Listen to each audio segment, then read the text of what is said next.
ആകാശത്ത് മഴ പറ്റിയതിന് ശേഷമാണ് പലതും ഞാൻ ശ്രദ്ധിച്ചത്. ഒഴുകില്ലെന്ന് ശഠിച്ച് മണൽക്കുഴികളിൽ തങ്ങി നിൽക്കാൻ തുടങ്ങി തോടുകളും പുഴകളും.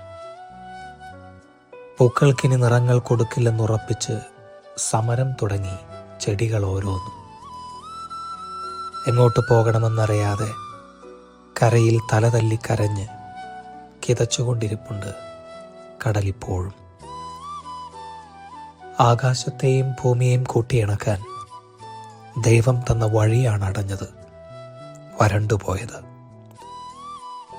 ഇതെൻ്റെ പ്രാർത്ഥനയാണ്.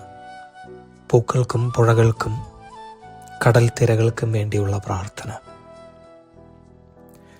ഒരിക്കൽ കൂടി കരിപിടിച്ച മേഘങ്ങൾ ആകാശത്ത് പടർന്നു കയറാൻ, മഴനൂലുകൾ കൊണ്ട് ആകാശത്തെയും ഭൂമിയെയും വീണ്ടും തുന്നിച്ചേർക്കാനുള്ള പ്രാർത്ഥന.